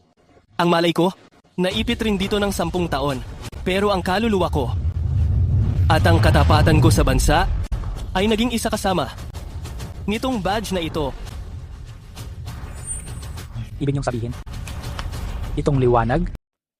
Ano nga ulit yung sinasabi mo? Tungkol dito sa spark? Oo, tama. Ito nga ang spark. Bit-bit niya, ang misyon kong di natapos at tinatala niya lahat ng sikreto ng Key of God. Master. 10 taon na ang nakaraan. Kinuha ko to, pati ang ilang mahalagang impormasyon. Ginawa ko silang parang mga antigong bagay at ipinagkatiwala ko yung sayo. Umasa akong balang araw, ikaw ang magdadala nito. At matatagpuan mo ang lugar na to para tapusin ang misyon ko. Ngayon, nagawa mo na yon. Master, ano nga ba talaga ang Key of God? Sabi ni Natalie Summers. Galing daw ito sa kalawakan. Sa totoo lang, ang Key of God, hindi naman talaga galing sa kalawakan. Galing ito sa loob ng mismong mundo natin. Matagal na itong nandito, sa mundo, mula pa nang nabuo ito.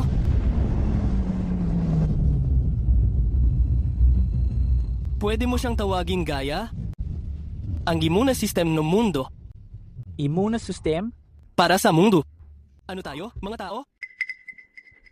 Isa lang tayong virus. Mga cancer cells. Parang lason na unti-unting sumisira sa daigdig ng 7 bilyong taon. 7 bilyong taon? Kaya, kailangan itong linisin. At ibalik sa simula. Ibabalik ang mundo sa kalagayan ng walang tao.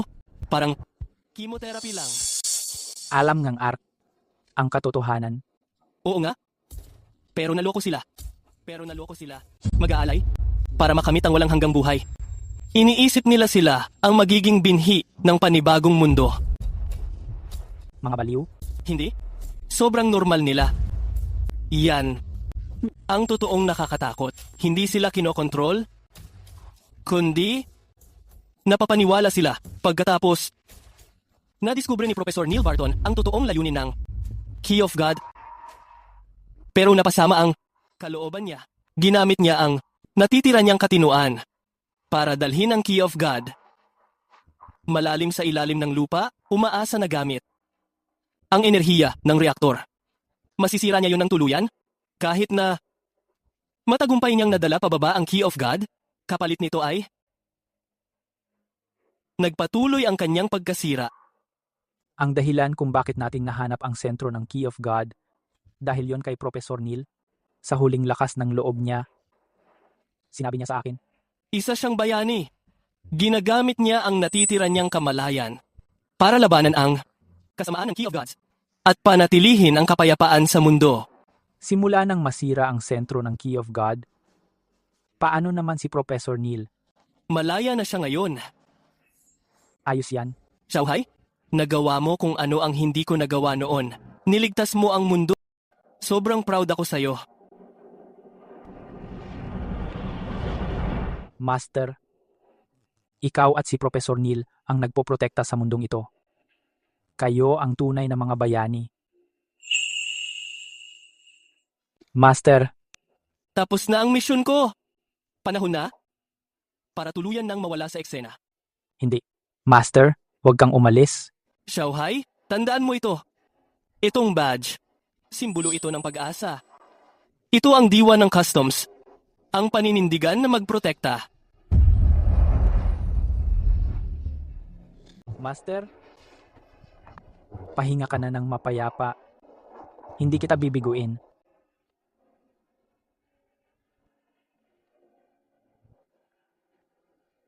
Ito ang kaluluwa at diwa ni Master. Habang buhay silang kasama ko. Master, Gising ka na. tayo. Nakaligtas tayo. Pagkatapos mangyari yung kaguluhan sa ilalim ng lupa, sina Kapitan Jacob at Dean Mitchell ang bumukas ng daan. Sa huli, natagpuan nila kami at nailabas. Mukhang nalampasan na ng sangkatauhan ang krisis. Nang makita kami ni na Dean Mitchell at ng grupo niya, wala nang natira doon. Paano nangyari yon? Wala ba silang nakita kahit ano? Halimbawa, ang mga piraso ng naputol na puso? Wala. Pati yung purple-black na enerhiya. Naglaho na rin ng tuluyan. Parang lahat ng pinagdaanan natin. Panaginip lang pala. Wala na talaga sila sa eksena. Paano nangyari to? Boss, lahat mukhang hindi pa tapos ang lahat. Lumabas na ang opisyal. Naulat. Ano daw ang laman? May isang organisasyon na tinatawag na The Ark, isang misteryosong grupo na base sa ibang bansa. Sinubukan nilang i-activate sa pinakaloob ng Sierra Ridge ang natutulog na geological high energy anomaly. Si Customs Officer Martin Avery at ang Rock Task Force na pinamunuan ni Natalie Summers ay inatasang sumugod sa gitna ng panganib. Sa kritikal na sandali, matagumpay nilang na-activate ang emergency safety protocols ng base kaya't na-neutralize nila ang anomaly. Nang tuluyan, napigilan nila ang plano ng kalaban at naprotektahan ang bansa at kaligtasan ng mga tao. Ginawa ko lang ang tungkulin ko. Lahat ng detalye ay ginawang pinakamataas na sekreto ng Dragon Veil at isinara habang buhay. Tayo, naging bayani. Yung hindi nabibigyan ng parangal. Ang mga tunay na bayani ay ang boss ko, si George Lambert, at si Professor Neil Barton. Sila talaga, sa pamamagitan ng kanilang buhay, na itago nila ang sikreto habang buhay sa ilalim ng Sierra Ridge. At ako ay isang customs officer lang na nagdadala ng legacy ng boss ko. Isang simpleng customs officer. Martin Avery, nagsumite na ako ng espesyal na ulat sa mga mas nakakataas. Hinihiling ko na mailipat ka na mula sa sistema ng customs. Gusto mong sumama ako sa task force mo? Nag-apply na ako para sa panibago, independent at pinakamataas na level na departamento. Ang tanging responsibilidad ng departamento namin ay tugunan ang mga kaganapan na lagpas sa kakayahan nating intindihin ngayon yung mga anomaly na yan. Tulad ng Origin Stones, God Key, at ang mga bulong mula sa kailaliman. Ang departamento natin ang magiging tagapagtanggol ng huling hangganan ng sibilisasyon ng tao. Ang dakilang muro. Magandang pangalan yan. Ako ang head ng department na to. Kailangan ko ng partner. Yung kagaya ko. Yung nakakakita ng multo. Yung kayang titigan ang mata ng abyss. Martin Avery, handa ka na bang sumali sa dakilang muro para maging unang haligi nito? Handa ako. Simula ngayon, hindi na ako karaniwang customs officer, kundi unang tagapangalaga ng organisasyon ng dakilang muro.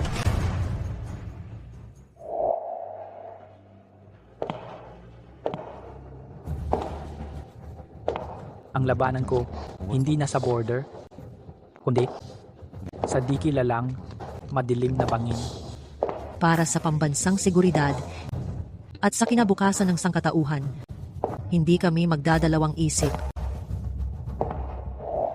Captain Jacob, napagpasiyahan na. Simula ngayon, ikaw na ang team leader ng OFF. Site ng dakilang muro. Opo, sir. Jacob, magkakasama ulit tayo sa laban. Karangalan ko.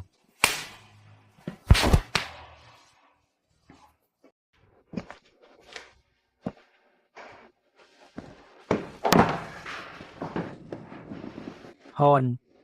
Oh, bakit? Dahil ba kay anak natin to? Pinaiyak ka na naman ba niya? 10 araw ka nang hindi umuuwi? Sabi mo nag-overtime ka sa customs. Totoo yon, Hon. Martin, Hanggang kailan mo pa ako lolokohin? Pumunta ako sa customs kanina. Sabi nila, hindi ka na raw nagtatrabaho doon. Hon, ako, Tuwing tumatawag ako, hindi mo sinasagot. O kaya sinasabi mong may overtime ka sa customs. Sabihin mo nga, ano ba talaga ang ginagawa mo nitong mga nakaraan? Hon, ako, nag-umpisa ako sa bagong trabaho. Ano, Ralph? Ang ganda-ganda ng trabaho mo sa customs, basta mo na lang binitawan? Martin, nasiraan ka ba? Hon, nasa isang classified agency na ako ngayon. Yung mga detalye, hindi ko pwedeng sabihin. Ang masasabi ko lang, mas makabuluhan ang ginagawa ko ngayon kumpara sa dating trabaho sa customs. Mas mahalaga talaga. Hindi ko talaga pwedeng pag-usapan. Siguro balang araw, malalaman mo rin. Pero sa ngayon, hindi pwede. Protocol yon. Delikado ba? Siyempre hindi. Tingnan mo nga ako. Ayos na ayos pa. Rin si mister mo. Han, alagaan mo ang sarili mo. Ingat ka palagi. Huwag kang mag-alala, Hon. Oo nga pala. Tungkol sa trabaho, huwag na huwag mong ipapaalam kahit kanino. Gets ko. Mommy! Daddy, nandito na kayo. Halika dito, Jenna. Daddy, hindi mo alam kung gaano kita na-miss? Namiss din kita, Jenna, ni Daddy. Han, huwag mong kakalimutan na lagi kaming naghihintay ni Jenna. Dito sa bahay para sa'yo. Hon, salamat sa pangunawa mo. Huwag kang mag-alala. Para sa asawa mo at kay Jenna, pati na rin sa mga magulang mo, nag-assign na ako ng mga espesyal na tauhan. Para sa lihim na babatay. Ayos. Ngayon, tungkol sa investigasyon sa The Ark, may bago bang development? Kami nakipag-ugnayan na sa mga underground na organisasyon sa iba't ibang bansa. Ang The Ark, gamit ang God Key para linlangin ang mga tao, ipinapangaral ang buhay na walang hanggan, at ginagawa silang mga panatiko ang mga miyembro nila. Ang mga namumuno sa kanila, yung mataas na antas na organisasyon, di pa rin na-infiltrate na mga tao natin. Pati ibang bansa pinaigting din ang mga investigasyon. Kailangan nating mahanap lahat ng mga daga sa kanal na nagtatago at hukayin silang lahat.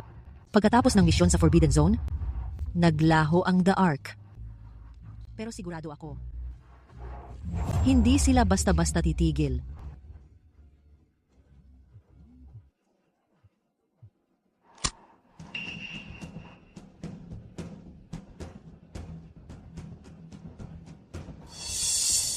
Ito, anong nangyari? dinukot ang asawa at anak ko. Gusto nila akong magpunta mag-isa dala ang Spark para sa palitan.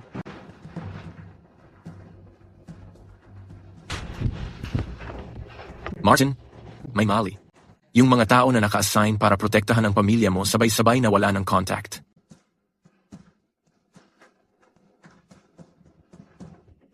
Martin, pasensya ka na. Kasalanan ko, 2, kulang ang plano ko. Naging pabaya ako. Ang paglabas ni Wyatt Collins at Dr. Kurt Franklin. Malamang, pang-akit lang yon para lumabas ang Spark. Ngayon na sigurado na silang nasayo ang Spark, gagawin nila lahat para makuha yon. Dapat tinaasan ko pa ang security. Kahit nawasak ng Spark ang SATA, pinakapuso ng God Key, naglaho na ang God Key.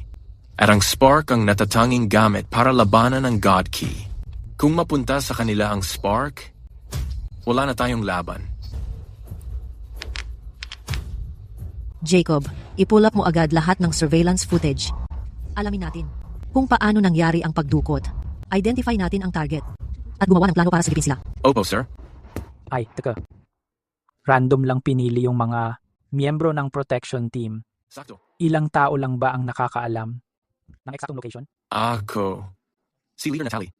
At yung nag-dispatch ng task force. Ang ibig mo bang sabihin? May traidor? Imbestigahan muna natin. Ang hanap nila ngayon ay ang Spark. Ano man mangyari, kailangan kong lumantad. Kaya, kailangan kong pumunta doon. Hindi ka pwedeng mag-isa lang. Sinabi nilang ako lang dapat magpunta. Kaya, Kailangan natin ng perpektong plano.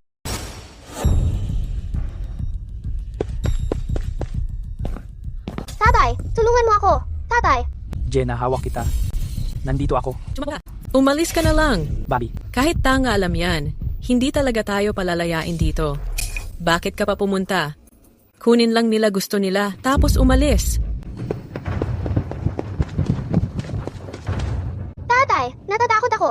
Jenna, ayos lang. Hawak kita. Si Mommy, lagi kang kasama.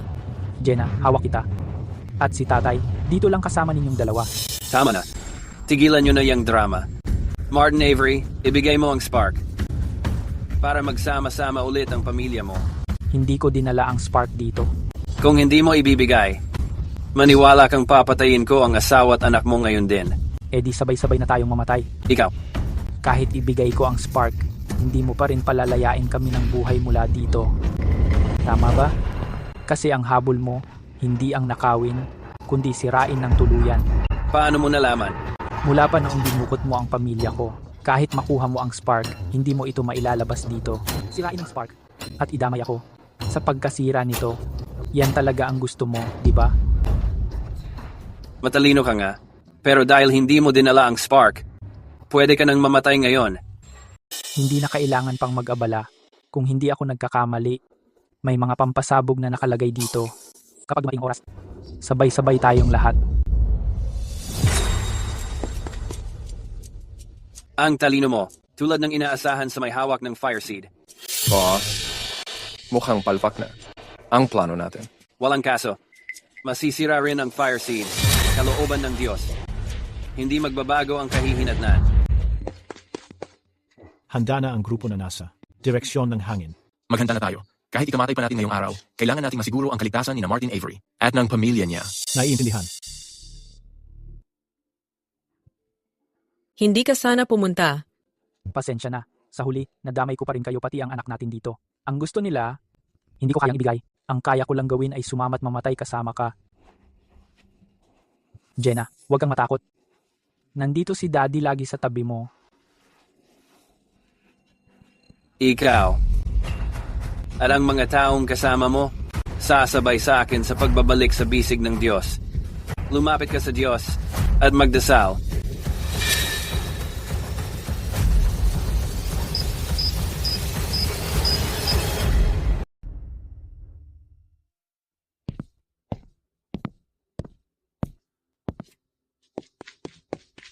Boss, pasensya ka na. Ako. Hindi ba't nailabas ko na ang nerve gas? Mula sa taas ng hangin? Bakit nasugatan pa rin si Martin Avery? Pina-neutralize ko na sila lahat. Pero di ko inakala may sniper palang nagtatago sa malayo. Doktor, kumusta na ang asawa ko? Wasak na wasak ang kanyang dibdib. Wala na. Talagang magawa. Sobrang pasensya na po.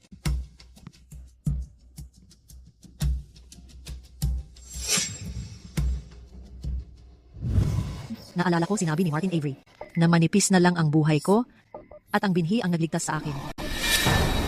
Kuninin mo agad ang binhi. Sige, pupunta na ako.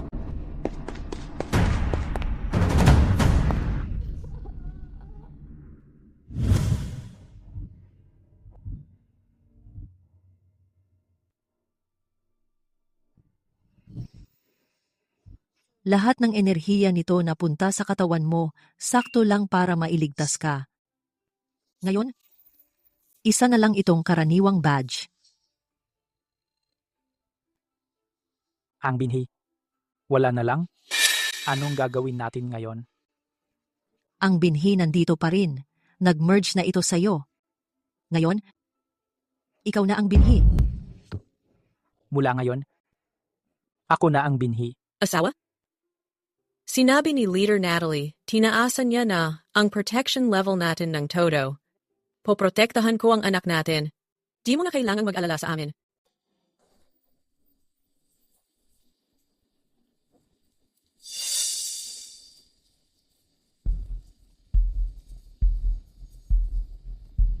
Yung laban noong 1 taon halos winasak ang katawan ko, pero binago rin nito ang mga pandama ko. Itong badge na to, kahit kupas na ang kinang niya, ang lakas niya, parang nanatili na sa loob ko magpakailanman.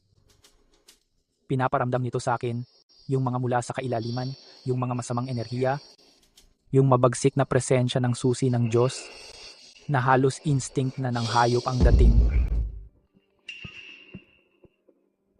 Kakadak lang ng bagong mensahero ng ARC. Ayon sa nakuha nating info, ang dala nila. Ngayong pagkakataon hindi source stones, kundi mas mahalaga pa doon. Kopya.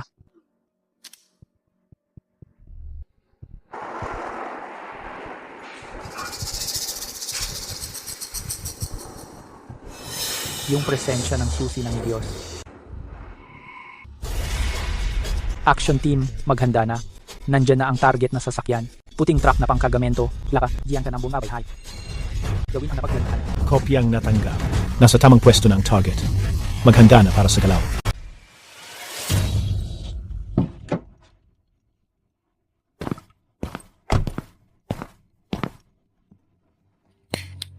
Huwag kang gagalaw.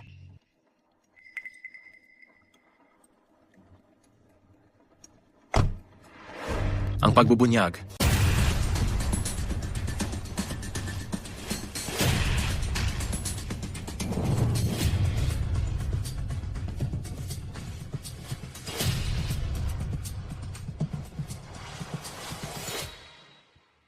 Nahanap ko na. Hindi na nakagugulat. Logo nila yon. Kaligtasan muna. Ingat ka, patibong yan. Ibalot mo na. Na-check na ng technician. Yan kanina? Itong lalagyan na to, isang beses lang pwedeng ilagay ang code. Kapag mali, magti-trigger ng self-destruct ang sistema. Mahigit 1 taon nang tago ang ARC organization. Bakit bigla silang lumitaw ulit? Ano ba talaga ang plano nila? Ibinigay na ng driver ang code. Ang bilis niyang magsalita. Hindi siya nagpumiglas kahit konti. Ano ang code? Kaarawan ni Martin Avery. Kaarawan ko? Oh, at hinihiling ng driver. Pagkabukas ng lalagyan, gusto niyang makita ka. Silipin muna natin kung anong laman nito.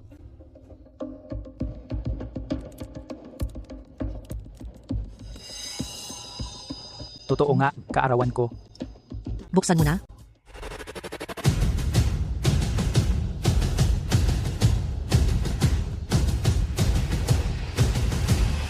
Ito na yon. Ano to? May inilalabas itong aura ng susi ng Diyos. Sigurado yon, isang piraso ng susi ng Diyos. Ang tagal nating nag-imbestiga. Halos wala tayong nahanap. Tapos bigla lang, lumabas ng ganito, nasa harap na natin mismo. Parang piraso lang ito ng papel.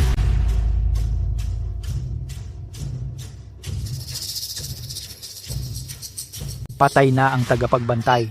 Babalik ang tagahasik. Ang paggising. Hindi na mapipigilan. Patay na ang tagapagbantay. Si George Lambert yon sigurado. At ang mentor ko, si Professor Neil Barton. Eh sino naman kaya? Ang lugar na Ilapag muna ang mga pirasong to. Panandaliang ilaysa. Isang pinakamataas na uri ng kahon na may energy isolation. Tapos tawagin ang mga eksperto para sa karagdagang pagsusuri. Naiintindihan. Isa itong panunukso at deklarasyon ng gyera mula sa ARC. Ang misyon sa ipinagbabawal na zona noong 1 taon. Hindi pala iyon ang pagtatapos. Simula lang pala yon. I-report ang kalagayan dito. Pupuntahan ko ang Draver. Si. Mas mabuting umamin ka na. Kung hindi, mapipilitan kaming gumamit ng matinding paraan. Ayos lang. Matagal ko nang gustong subukan yon. Pinuno, Natalie. Sabi niya ikaw lang ang gusto niyang kausapin. Wala siyang sinasabi pa bukod doon. Martin Avery, nandito ka rin sa wakas. Sabihin mo sa akin. Ang nakasulat dito, babalik ang tagahasik. Sino ang tagahasik? Ikaw ang tagahasik. Martin Avery. Kalokohan yan. Lubos na magigising ang susi ng Diyos. At sa huli ay magiging lingkod ka ng Diyos. Lahat ng ito ay kalooban ng Diyos. Kapalaran mo rin ito. Magpasakop ka sa bangin at makukuha mo ang lahat. Bakit ako ang tagahasik? Dahil nagsanib na sa iyo ang binhi. Pinakamataas mong karangalan ito. Sinasabi mong ako ang tagahasik. Ano naman ngayon? ang dapat kong ipunla? Siyempre, kalooban ng Diyos. Pangungunahan ko kayong lahat para masaksihan ang tunay na mundo. Ang Diyos. Anong kalooban? Kapag tumingin ka sa bangin, ang bangin din. Titingin pabalik sa'yo. Sabihin mo? Kung ano ang nakasulat dito, hindi na mapipigilan ang paggising. Kung ganon may tanong ako sa'yo. Wasak na ang susi ng Diyos. Paano magigising? Ang sinasabi mong Diyos? Hindi! Masyado mong minamaliit ang Diyos. Walang makapipigil dito. Lahat kayo'y magiging tapat na lingkod ng Diyos. Sandali lang. Hindi sila karapat-dapat. Ikaw lang ang nararapat. Tama ang aking guro. Hindi na nakapagtataka kung gaano sila katakot.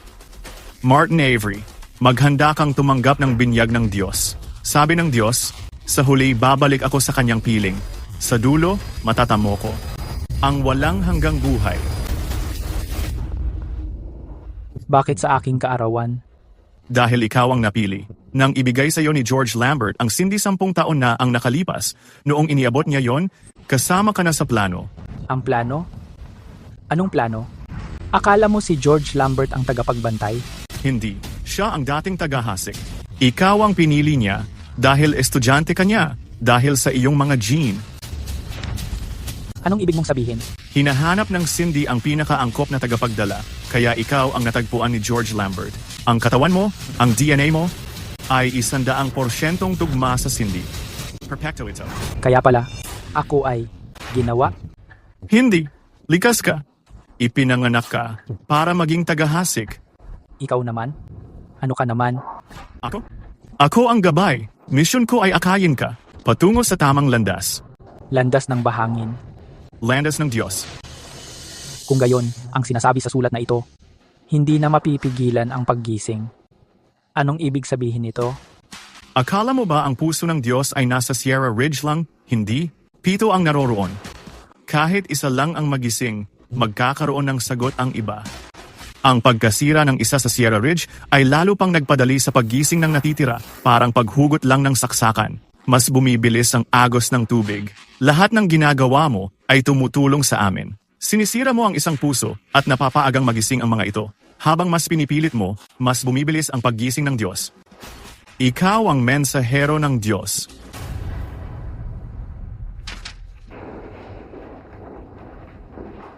Mali ka. Hahanapin ko silang lahat. Isa-isa? Wawasakin ko silang lahat. Subukan mo.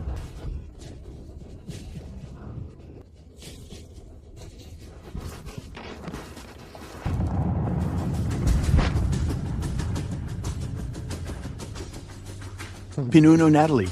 Kinagat niya ang dila niya at nagpakamatay. Isumite ang buong ikinumpisal niya. Sa mga nakakataas, huwag kalimutang isama ang bawat detalye. Opo, ma'am. Lubos nang magigising ang susi ng Diyos, at sa huli, magiging lingkod ka ng Diyos. Hahanapin ko silang lahat. Isa-isa, wawasakin ko silang lahat. Naniniwala sa iyo ang organisasyon. Kahit na ikaw ang tinatawag nilang tagapaghahasik, ikaw pa rin ang tagapangalaga ng sibilisasyon ng tao. Ako, sa ngalan ng organisasyon, naniniwala sa iyo, kapatid kong kasama. Ipinapangako ko ng buong buhay at kaluluwa ko. Hindi ko bibiguin ang aking amo at hindi ko rin tatalikuran ng bansa o ang buong sibilisasyon ng tao.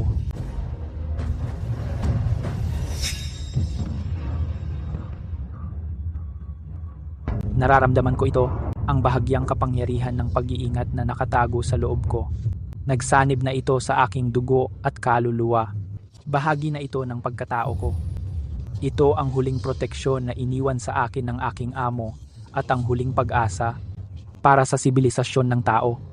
Para sa sibilisasyon ng tao.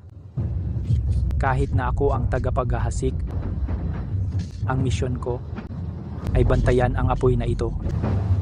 Bago dumilim ang lahat, ihahasik ko ang mga binhi ng pag-asa. Ako ang bagong tagabantay ng lagusan. Ang kailangan kong protektahan ay ang ating mundo. At ang di kilalang iyon, malamig, walang anyong kailaliman.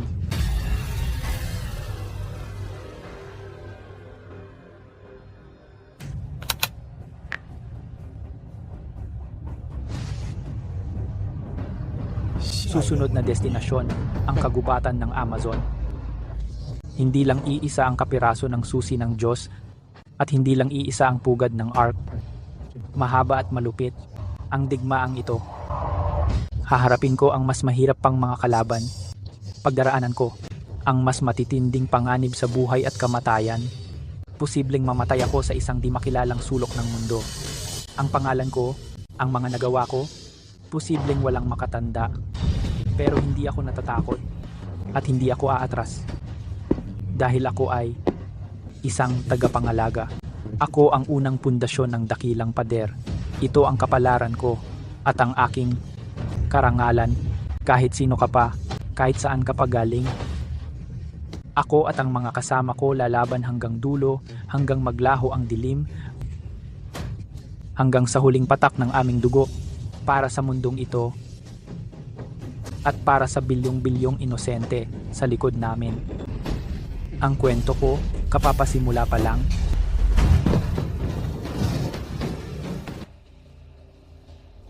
Tapos na ang unang yugto. Aktibo na ang tagapaghahasik. Maaari nang magsimula ang ikalawang yugto.